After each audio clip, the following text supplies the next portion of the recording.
habang siguro malakas, pinapagod na ni Lord. Sabi ko, Lord, ano ba? Pagod ba talaga ako? Kasi baka mamaya bigla ako mawala dito sa mundo. Yung parang ganoon, parang magpapahinga. Rest in. Okay. Simple pero extraordinary. Ano po ang tema natin ngayon? Yung simple pero extraordinary. Tingnan po natin yan. Napakahalaga sa atin ang pagtanggap sa isang panauhin. Tama po pala. Ang pagtanggap. Talagang ginagawa natin ang abot ng ating makakaya, masiyahan lamang ang ating bisita. Di ba po? Wala kayong bisita ngayon, ano? Wala yung mga taga-tagig. Parating pa lang. Ang may ilan na pumunta dito. Kaya mahalaga sa atin na bago dumating ang bisita, may sapat na panahon ng paghahanda upang hindi tayo mapahiya sa ating mga bisita. Amen. Tama po ba? Tama yun? Amen. Tama. Isang karangalan para sa atin ang makatanggap ng panauhin, kaya nangangailangan ng masusi at maayos na paghahanda. Ngayon ba, karangalan pa rin ba yung may dumarating sa inyo bisita? Karangalan pa rin ba na may dumating sa iyo ng mga kamag-anak galing na kung saan at tutuloy sa iyo ng ilang taon? Diba? Ang daming reklamo sa ganyan. Diba?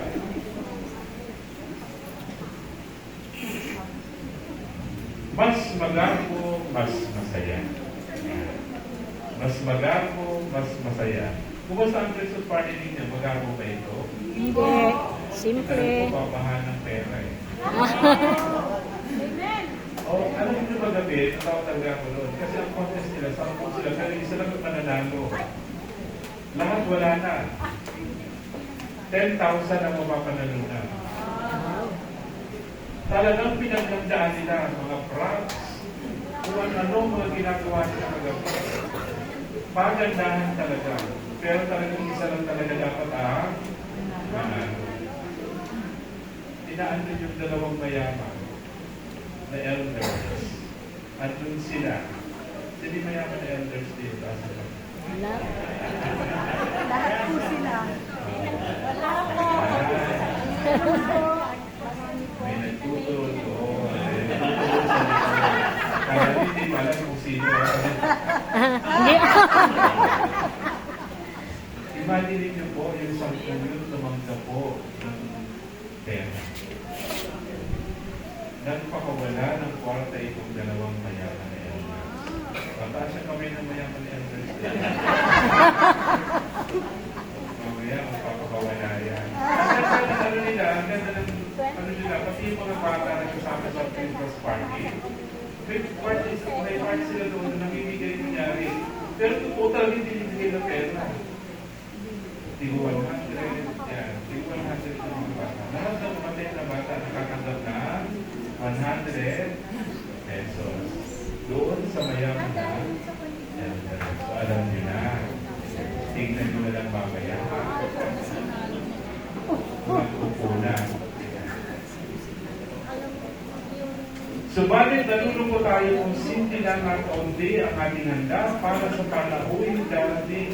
Iniisip kasi natin nakabatay ang kasiyahan ng bisita sa laki, dami at magarbong handa. Ano po ang dami dito ba yun? Oh, kagabi may catering eh. Ang sarap ng catering kagabi. Dalawang piso. O, mayayaman yan eh. Matagamalin sila sa karang pamilya. Marami po rin ang mayayaman. Sila po yung tiwalay. Merong grupo yun. Kaya lang yung yun ay humiwalay ng anak. Yan. Alam niyo po, di ba? Yes. Dito ba nakanak sarili ko? Marami. Dami ng anak nito, no? Yes, Father. Marami na. O, kumusta naman yung mga anak mo? Mga suwain pa rin ba? O, prodigal pa rin ba sila? Hindi na. Ha? Hindi naman. Para sa atin ang Pasko ang pinakamasaya, ang pinakamahalagang araw sa buong taon. Dahil ito, ang araw ng pagsilang at pagdating ng ating Panginoon sa Kristo. Kaya mahabang panahon ang paghihintay natin ang paghanda upang maging masaya, mas exciting, at memorable. Tingnan natin mamaya kung memorable. Doon sa pagpapakawalan ng pagpapakawalan ng mayaman na elder naman. Kaya ako, ang namumonsensya na. Sino ba yun? Hindi ko alam. Pero tinuro sa akin ng mga nasa likod ko. Siya pala yun. Alam ko na. Baka naman. Share. Nagkawalang araw ng Pasko. Maaring may nagtatanong ng ganito, magiging masaya kaya ang araw ng Pasko? Magiging sapat ba ang panahon ng aking paghahanda? O di kaya, paano gagawin ang isang mabuting paghahanda? Ito ang panawagan at sigaw ni Juan Bautista. O, mga kapatid, pakinggan natin ha. Baka ibang paghahanda ang isinisigaw ni Juan Bautista. At iba rin ang sinisigaw ng elder na mayaman dito. Di ba po? Ipaghanda. Ipamigay. Pamigay. Mag-share ng mga blessing. Sabi ka, ihanda ninyo ang daraanan ng Panginoon. Bago narinig ang boses ni Juan na nag-aanyaya ng paghahanda, siya mismo ay matagal nang naghahanda ng kanyang sarili. O kumusta naman yung paghahanda ninyo personal? Ayos ba o hindi? Paano ayos? Kaya tanong, paano ayos? Habang naghihintay siya o sa pagdating ng Mesiyas, saan sa tumira?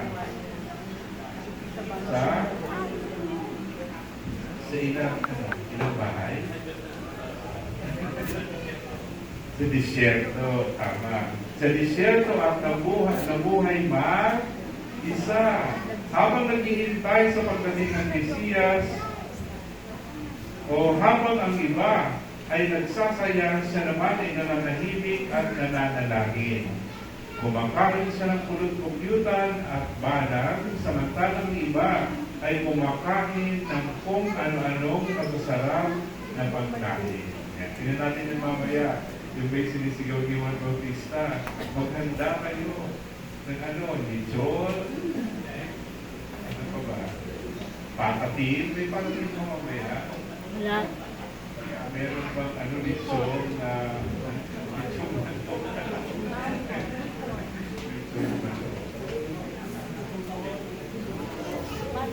nagsuot siya ng banabal na gawa sa balat ng kamelyo sa halip na mamahalin at magagarbong kasuotan. Hindi din magamit sa yung mga dalit na mga mahal. Gucci. Lacoste. Sino pa? Ano ba yung mga mahal na pagkakan ng mga damit? Namuhay siya ng simple at tahimik samantalang ng iba ay magarbo at masagana. Ngunit sa lahat ng mga naghahanda sa pagdating ng Mesiyas, lutang at kapansin-pansin ang katauhan ni Juan. Sa katunayan, nagpahayag na walang mas hihigit ang propeta kay Juan. Lalo po, kung gayon, tularan natin si Juan, tahimik pero narinig, simple pero kaakit-akit, ordinaryo pero pambihira. Di ba ang kanya? Simple pero kaakit-akit. Dalaga, Pilipina.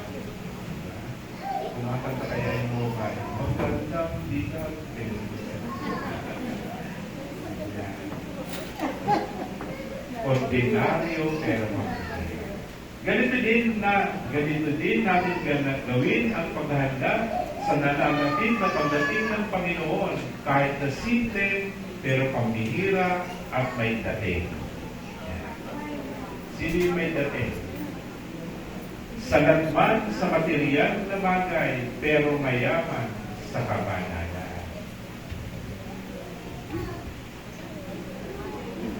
Linisin at ayusin ang silang puso, hindi lang ang tahanan.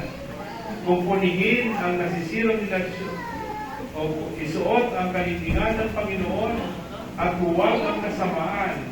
Sa gayon, pagdating ng araw ng pagbabalik ni Kristo, matatagpuan natin o matatagpuan kang malinis, walang kapintasan at puspos ng mga gandang katangian kaloob sa iyo ni Jesucristo sa karangalan at kapurihan ng Diyos. Mga kapatid, invitation. Sana po ngayong Pasko, hindi kailangan pag-ako, sikat at maluho. Ang mahalaga, simple pero ordinary. Simple paghahanda, pero extraordinaryo ang pagpapala. Yan, ang daming daming gift. Yan yung tinatawag natin na biyaya na isinishare sa iba. Amen? Yes. Amen.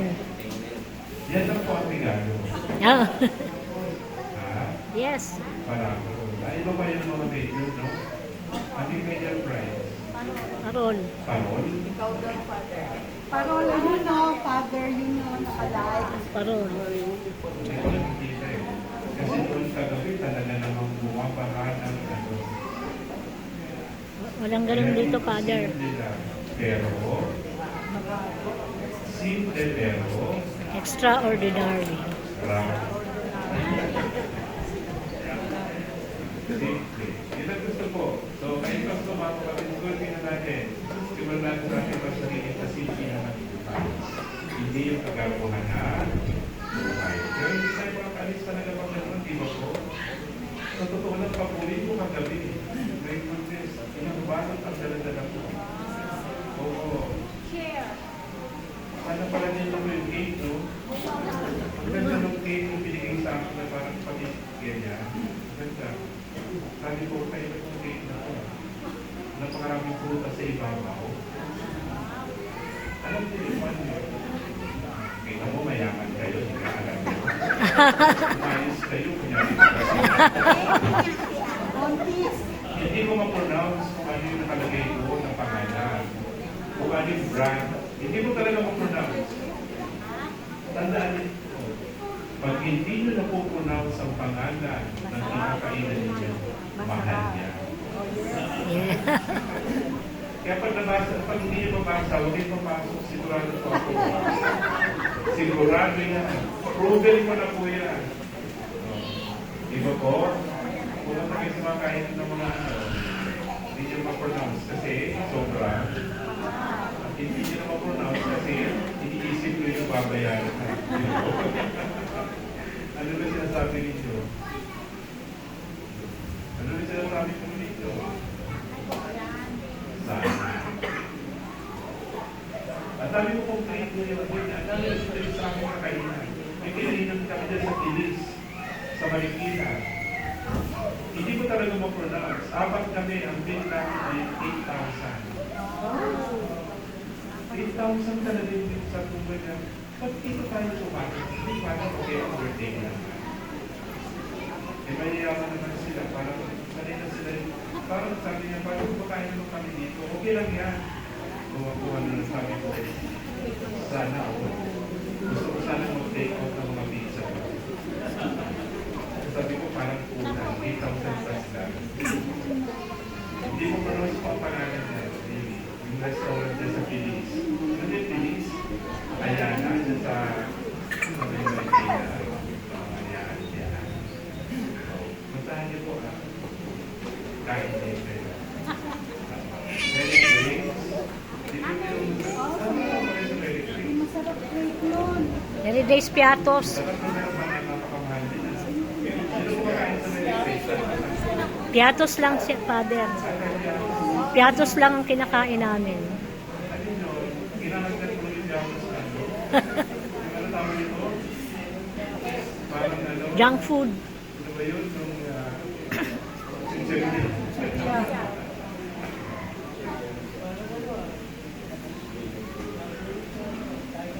Okay, please all rise and immediately.